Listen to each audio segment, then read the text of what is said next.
Did you know that based on your church size, your homepage should present your church in various ways? Based on your church size, the number of people checking you out online, and your brand positioning, that is your reputation in the community, different kinds of people will be coming to your website for different reasons.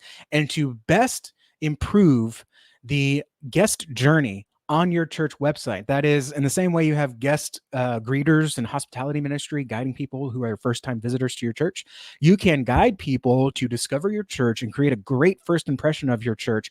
But how you create that first impression is actually going to be dependent on your size and how much outreach you're doing in the community and your reputation in the community, so that you can best effectively welcome those people to your church. My name is Justin Nava. If we haven't met, I take full responsibility for that. I'm the founder of Nava Church Marketing, and I want to see 1 million churches become the cornerstone of their communities. One of the ways to do that is to make sure that when people hear about you, they're going to check you out online. So you want to have a good first impression online, whether that's an invite from a friend, a colleague, a coworker, or if they just feel God's pull on their life and they go online to look for a church. They should see your church in the best light. And based on your church size, you want to represent your church in unique ways. In the same way that you have a unique building with unique preaching and unique worship sets, you should have a unique online presence. And so what I'm going to share with you today is different homepages based on church size, what I consider small, medium, large, and then large or mega, and the different ways we need to view those websites. If you're a small church, you might see how you're struggling trying to create a website similar to the big guys, or you may even have a big guy website, but it's not drawing people in because it's not your church. It's trying to talk like the big guys, but it's not. If you're a medium church, maybe you're still having that small church representation and you need to streamline it a little bit. So I'm going to show you an option there. And then if you're a large church, I'm going to share with you the kind of website that you should have. Before we go any further, though, I also want to make sure you're aware down in the description, there is a free training. It's on YouTube, no sign up, no email, no hoops. You can go in there and click on it. It's 38 minutes, no sales pitch at the end. This is just me sharing our church website process that we use. That's taken churches from 3 guests a month to 30, and is getting guests coming to the church saying, hey, we saw the website. We felt like this is a church for us. So I'm going to share that down in this description. I'm going to start with the small church websites here first. The small church I consider between 20 and 150. So if you're between those, once you get to the 200 mark, you start to get into that medium size mark of where you're starting to get not automations, but workflows and more delegations. If you're a small church, you're really just focused on one thing, bringing people into the fold. You probably got one main worship service. You might do some community outreach events, but your hospitality is really focused probably around either your groups or your worship service. So on your homepage, as a small church, you should, to effectively welcome people well, you should be focused on one thing. Now, you can have a secondary action. I don't recommend it for most churches. Ironically, the example I'm going to show you today does have a secondary, but it's because we use the secondary action, which is a free ebook from the pastor. It's a resource on loving better relationships, something that the community is dealing with. We use that as an online guest gift to then nurture people to come to worship service. So it's like a secondary action to get them to take the primary action we want them to take. So if you're a small church website, you want something like this where you welcome people with a unique message. All right. And this church was around 75. I think they're around 125, 130 now that we've been working together. And they might even be 150. I need to get some updated numbers on that. But we talked a few months ago. That's about where they were. You want to have that unique message of your church. And then you really want to focus people. You'll notice the coloring here. It's very prominent. Plan your visit. Okay. And on your homepage as a small church, you just want people to plan a visit. Okay. So we have the introduction of the church, a little video welcome from the pastor, plan your visit. Okay. Ministries for the whole family, kids ministry, youth ministry, plan your visit, right? We have testimonials, what God is doing at the church. Here we do have the secondary action here, but if you're a small church, that's okay. You can just have this do the sermon, or just, again, put your most recent sermon and then say, join us in church in person. In fact, I think there's one doing an audible. I think there's one here that does that. So here's a small church website.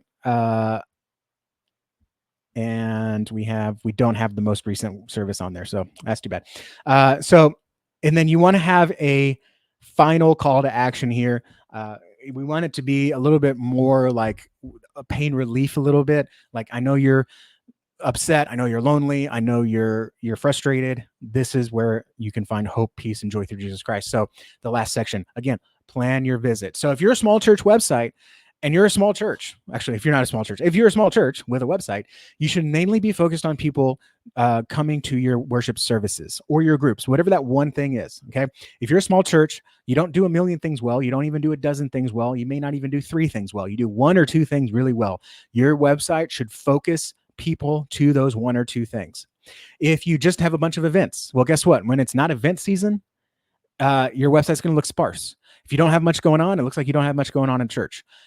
And if you're primarily as a small church, you're probably resourced to welcome people best at your worship services. So bring people to where you are the best at worship services. It's kind of the same way, like, if we invite people over, we prepare our house. But if you just show up on a Tuesday, I'm not ready for you, right? We got toys and training potties in the living room. So you want to make sure that you, as a small church, again, that's about 20 to 150. You want to drive people to that one spot. Now, if you go above that, you become what I consider a medium-sized church. This is between 150 to 500. Once you break the 500 part, then you're like really like multiple services or multiple campuses, and that's a whole different ballgame. But if you are a medium church, that's when you can start offering more information about the church and driving people to different entry points for the church. So the small church website, you want to just focus on plan your visit, or join us at a home group. You may even also, if community events, a lot of small churches now are focusing on community events as the entry point. That should be the primary driver on your website. Okay, your website is in service of the mission, not the building. Remember that. So if you're a medium church, you probably have a little bit more going on, so you can have a little bit more showing up on the website. So again, the primary call to action here is I'm new. We want people to click I'm new. We want people to plan their visit, but there's a little bit more information. They have the Connect card. They have live service. They have a newsletter. So we can, while keeping that thread throughout the church, that hey, we're all in this together. We're all in the same journey. We want something more in our lives. Okay, then you can present more information about the church. So instead of plan your visit, we might showcase the different services, the different ministries, right? So now we can have a little bit more of what I call a scrolling navigation menu. All right. When people want more information, they're not going to click, they're going to scroll. You can thank Facebook and Instagram for that, maybe even X or Twitter. So you want to make sure that you present information, whether you're small, big, or medium, to scroll. But as you scroll with larger churches and you have more stuff going on, then you can have more information about the different events, the different services, the different offerings that the church has. Make sure you back everything up with photos, back up what you say, and then you can have different entry points here. Okay. So on this page, we want people to plan a visit, but hey, we'll let them come into different areas, like the children, right? So then we can, have some more information about the children and all that stuff. So that's for a medium-sized church. Now, if you're a large church, then you'll want a website like this. This is the Ark Church in Conroe. I did not build this site. They are just seems like a good church north or south of me in the Houston area. And you can see here that they've got a lot going on, right? They've got, hey, are you new here? See what's happening. Log in or create an account, because they got thousands of people that need to log in and create an account. So that becomes important for the homepage. I can imagine a lot of small churches are like, how do I get this background here? What should I put in this spot? Because we don't need them to log in. If you're a small church and you got 75 people and you only got like 500 people coming to your website every month, you don't need them to log into create an account. You need them to say, I'm new here. Right? They have the live stream. They have the previous message. They have obviously the budget for a very high class design. They've got much more events, right? They've got events coming up through September and August.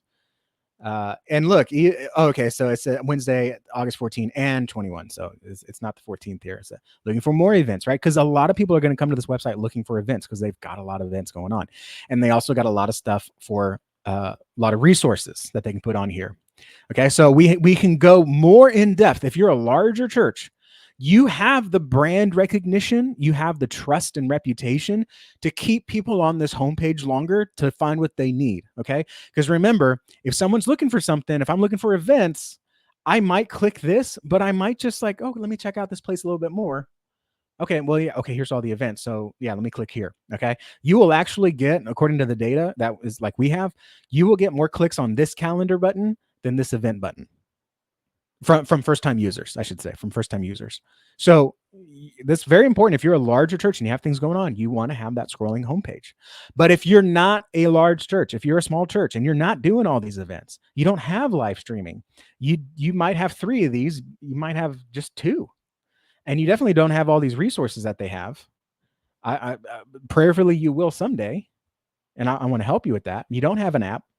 You should have prayer requests, but again, are you prepared to receive those and respond to those quickly and follow up with people? You may not have the resources to do that. So you want to only have a website like this that presents a lot of information, a lot of happenings, if you have a lot of happenings going on. If you're a small church and someone's only heard of you 1 or 2 times, you have to focus on them more than yourself, because you don't have the trust to get people to keep scrolling. You don't have the trust equity to get people to click. So you need to focus on them, their journey, their needs, and then show how Jesus can answer them through your church. Only then, once you get past that break point, 150, maybe even 200, can you start saying, all right, well, now we have different worship services. Now we have groups. And then once you get past that 500, 750, and you've got a lot going on and you're actually like a household name in the community, then you can start to have a real filled homepage of scrolling navigation. Okay. If you like this and you want more, again, go to the link in the bottom. It literally is just the link there. I don't even put anything in there anymore. How to turn website visitors into in-person guests. If you want more people coming to your church so they can hear the gospel, so you can grow the kingdom, impact your community, this training is for you. And again, don't worry, there's no sales. There's not even, hey, I do this for this much money and you should do, no, none of that. Okay. It's literally, here's our process. And if you want to talk more about it, there's a link, but if not, don't do anything. Go do it on your own. But the important thing is that you do something. Thank you guys for watching. Click that link down below to watch this training, and I'll see you all in the next video. God bless.